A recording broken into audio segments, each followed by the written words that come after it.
o Alerta Geral.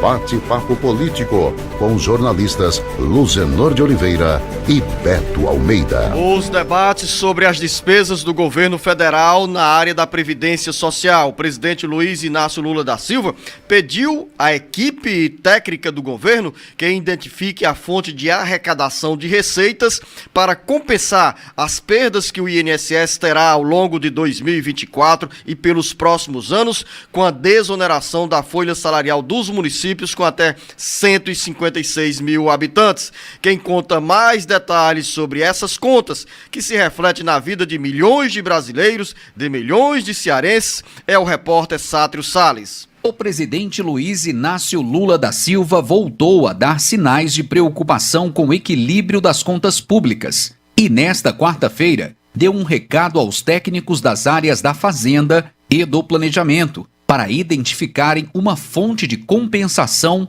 a cada medida de benefício fiscal concedida aos municípios. A desoneração da folha salarial das cidades brasileiras com até 156 mil habitantes representa em 2024 menos de 9 bilhões de reais nos cofres da Previdência Social.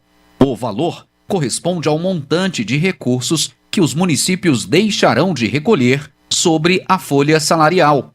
O presidente Lula já descartou qualquer medida prejudicial aos mais pobres para equilibrar as receitas e despesas do INSS, reafirmando, por exemplo, que não haverá desvinculação do BPC, benefício de prestação continuada, com reajuste do salário mínimo. Sobre o equilíbrio das contas, Lula disse que o governo precisa apresentar uma fonte de compensação para a desoneração dos municípios. Segundo Lula, antes de qualquer desoneração, é preciso que seja indicada a fonte para compensar a redução de arrecadação. Especificamente, sobre os municípios, o presidente deixou mais um recado. Toda vez que a gente apresentar uma proposta de política de maior benefício no município, é importante que a gente apresente com que dinheiro vai ser financiado essa questão, expôs o líder petista. Com redação do Ceará Agora, Sátiro Salles. Essa discussão vem se arrastando há muito tempo, jornalista Beto Almeida, e sempre surgem números em relação à queda ou ao desequilíbrio das contas na área orçamentária, especialmente na Previdência Social. O governo diz que tem aumentado de forma exponencial o volume de pedidos, por exemplo, de BPC, benefício de prestação continuada, e também de outros auxílios, mas é no BPC que a conta está pesando mais nos cofres do governo federal e desperta uma atenção do Ministério do Planejamento e também do Ministério da Fazenda para atender a uma recomendação do Tribunal de Contas da União, TCU, para a revisão desses benefícios, ou seja, quem recebe benefício de forma irregular tende a perder esse auxílio pago pela Previdência Social. Mas nesse cenário, a questão que volta, ou que continua no debate, é justamente, jornalista Beto Almeida, o caminho que o governo precisa encontrar para descobrir qual é a fonte de recursos para cobrir o rombo nos cofres da Previdência Social a partir da redução da receita com a desoneração, ou seja, com a redução da alíquota previdenciária sobre a folha salarial dos municípios com até 156 mil habitantes. Estamos falando de uma conta que em 2024 fica entre 9 bilhões e 10 bilhões de reais. O presidente Lula insiste que não aceita a desvinculação do reajuste dos benefícios previdenciários, principalmente de benefícios sociais, como, por exemplo, o BPC, da política de reajuste do salário mínimo. Mas isso não é o que pensa Beto Almeida, uma ala da equipe técnica do governo federal, que vê na desvinculação desse reajuste dos benefícios do salário mínimo o caminho para o governo encontrar mais equilíbrio nas contas previdenciárias. E aí, Beto Almeida, esse debate vai se estender por mais quanto tempo? Bom dia! Beto Almeida, a análise política com credibilidade e isenção. Bom dia, Luzenor. Bom dia aos nossos ouvintes. São duas questões aí, pelo menos, para a gente analisar aqui, Luzenor.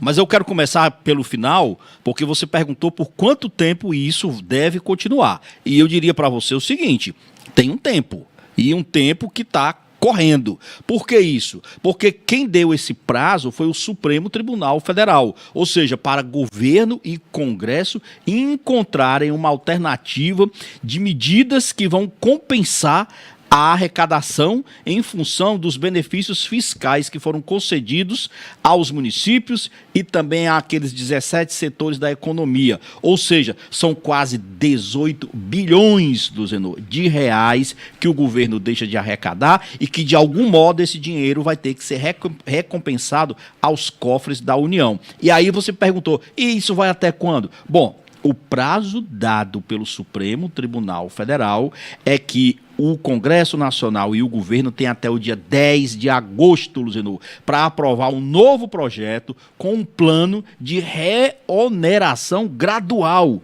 e mostrando a fonte da receita, ou seja, de onde vão sair os recursos para pagar os benefícios fiscais que as empresas e os municípios estão ganhando do governo, dinheiro que está deixando de entrar nos cofres da União. E aí tem um detalhe, o Congresso trabalha até o dia 17 agora de julho, dia 18 parte para o recesso.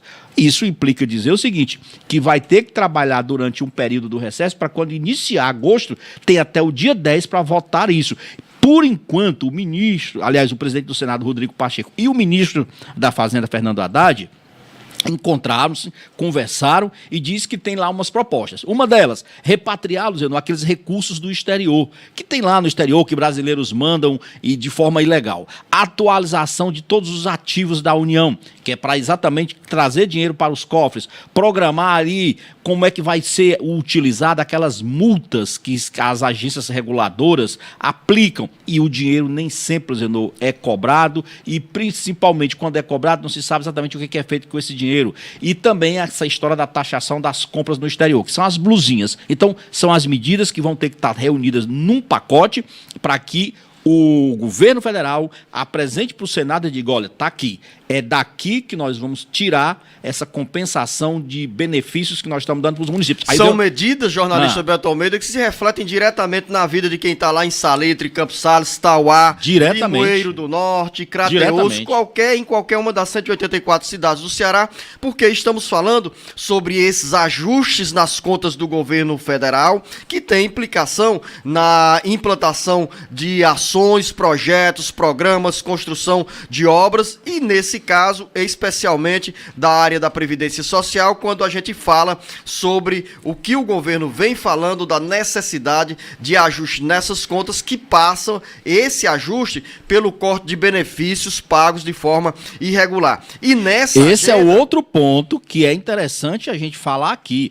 porque nós falamos exatamente na questão de como compensar esses benefícios. Aí só que tem agora a pressão grande sobre o governo, e não é só da ala econômica, é também do próprio tal do mercado, dizendo que o presidente tem que encontrar uma saída, por exemplo, e uma das saídas, o Zenor, de pressão é desvincular os benefícios temporários que é pago pela Previdência Social, estou falando aqui do BPC, do auxílio doença, auxílio maternidade, e corrigir somente pela inflação, Zenor. Ou seja, nada de vincular esses benefícios ao salário mínimo. O que o presidente... Ou seja, fica um reajuste abaixo do percentual de recomposição do salário mínimo. Exatamente. E acaba o achatamento. Agora, lá na Constituição Federal, diz Beto Almeida que nenhum benefício da Previdência Social pode ser inferior ao valor do salário mínimo. Tá, mas aí é o seguinte, quando eu tenho uma parte que diz o seguinte, quando isso acontecer,